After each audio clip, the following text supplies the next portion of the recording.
প্রত্যেক মানুষ এই পৃথিবীতে কোনো না কোনো গভীর উদ্দেশ্য নিয়ে জন্মায়। আমরা আলাদা আলাদা পরিবার, আলাদা পরিবেশে, আলাদা অভিজ্ঞতার মধ্যে দিয়ে বড় হই।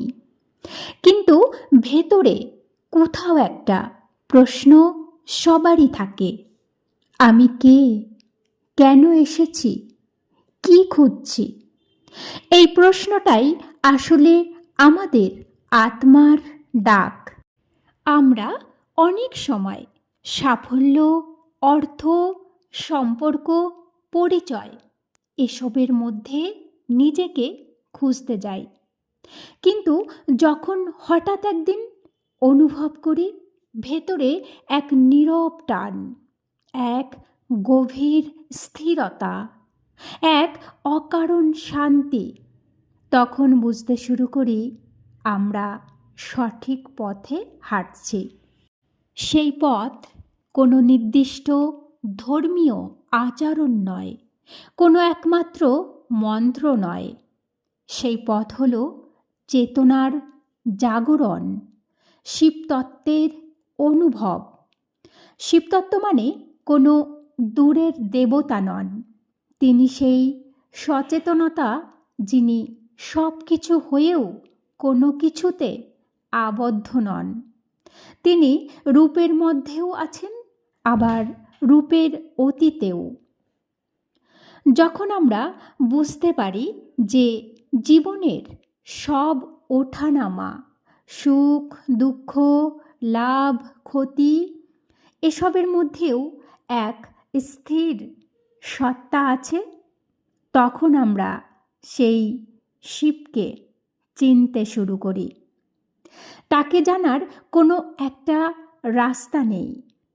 ধ্যান হতে পারে, সেবা হতে পারে, নিঃস্বার্থ ভালোবাসা হতে পারে, সত্যের অনুসন্ধান হতে পারে। যে পথেই আমরা আন্তরিকভাবে এগোই, যদি সেখানে অহং কমে যায় এবং সচেতনতা বাড়ে, তাহলেই বুঝতে হবে ইউনিভার্স আমাদের ইঙ্গিত দিচ্ছে।